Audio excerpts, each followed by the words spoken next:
حضرت ادریس علیہ السلام کے زمانے میں انسان بہت بدعمل ہو گئے تھے۔ فرشتوں نے بارگاہ الہی میں عرض کیا کہ مولا، انسان بہت بدکار ہیں اور یہ خلافت کے لائق نہیں ہیں، انہیں معزول کر دیا جائے، یا کم از کم خلیفہ یہ رہیں اور وزیر ہم، تاکہ ہم ان کے بگڑے کام سنبھال لیں۔ رب تعالیٰ کا ارشاد ہوا کہ اس کو غصہ اور شہوت دیا گیا ہے، جس سے زیادہ گناہ کرتا ہے۔ اگر یہ چیزیں تم کو ملیں تو تم بھی گناہ کرنے لگو۔ فرشتے بولے کہ مولا کریم، ہم تو گناہ کے پاس بھی نہ جائیں گے، خواہ کتنا ہی غصہ اور شہوت ہو۔ حکم ربی ہوا کہ اچھا، تم اپنی جماعت میں سے اعلیٰ درجے کے پرہیزگار فرشتے چھانٹ لو، ان کو غصہ اور شہوت دے دیتے ہیں، پھر امتحان ہو جائے گا۔ چنانچہ ہاروت اور ماروت، جو بڑے ہی عبادت گزار فرشتے تھے، انتخاب میں آ گئے۔ حق تعالیٰ نے ان کو یہ چیزیں یعنی غصہ اور شہوت دے کر شہر بابل میں اتار دیا اور فرمایا کہ تم قاضی بن کر لوگوں کے فیصلے کیا کرو، اور روزانہ اسم اعظم کے ذریعے شام کو آسمان پر آ جایا کرو۔ یہ دونوں 1 مہینہ تک ایسے ہی آتے جاتے رہے۔ اتنے عرصے میں ان کے عدل و انصاف کا عام چرچا ہو گیا اور بہت مقدمے ان کے پاس آنے لگے۔ ایک روز ایک نہایت حسین و جمیل عورت نے، جس کا نام زہرا تھا، یہ ملک فارس کی رہنے والی تھی، اس نے اپنے خاوند کے خلاف مقدمہ دائر کیا۔ یہ دونوں اسے دیکھتے ہی عاشق زار ہو گئے اور اس سے برے کام کی خواہش کی۔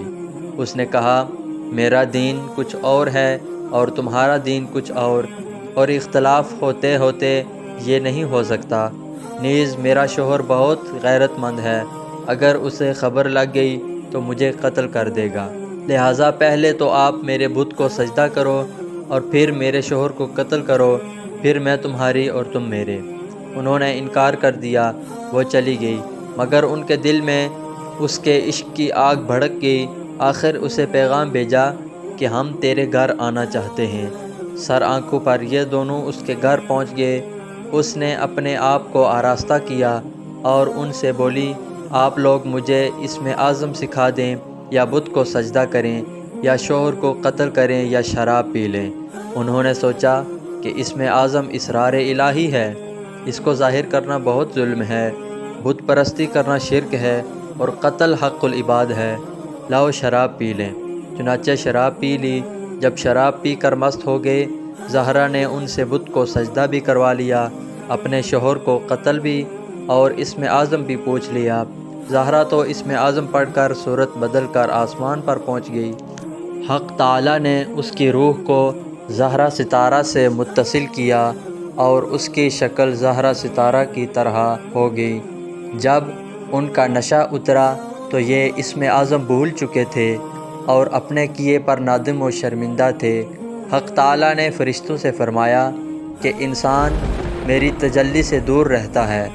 یہ دونوں شام کو حاضر بارگاہ ہوتے تھے، پھر بھی شہوت سے مغلوب ہو کر سب کچھ کر بیٹھے۔ اگر انسان سے گناہ سرزد ہو تو کیا تعجب ہے۔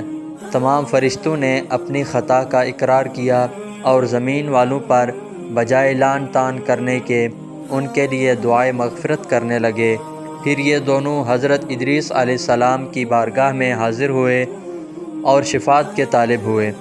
آپ نے ان کے حق میں دعائے مغفرت کی۔ بہت روز کے بعد حکم الہی آیا کہ ان کو اختیار دیجیے کہ یہ یا تو دنیاوی عذاب قبول کر لیں یا آخرت کا۔ حضرت ادریس علیہ السلام نے انہیں حکم الہی پہنچایا۔ انہوں نے عرض کیا، یا نبی اللہ، دنیا کا عذاب فانی اور آخرت کا عذاب ابدالآباد تک باقی رہے گا، ہم کو دنیاوی عذاب منظور ہے۔ چنانچہ حق تعالیٰ نے فرشتوں کو حکم دیا کہ ان دونوں کو لوہے کی زنجیروں میں جکڑ کر بابل کے کنویں میں اوندا لٹکا دیں۔ اس کنویں میں آگ بھڑک رہی ہے اور یہ لٹکے ہوئے ہیں۔ فرشتے باری باری سے ہر وقت ان کو کوڑے مارتے ہیں۔ سخت پیاس سے ان کی زبانیں باہر لٹکی ہوئی ہیں۔ یہ عذاب قیامت تک ایسا ہی شدید رہنے والا ہے۔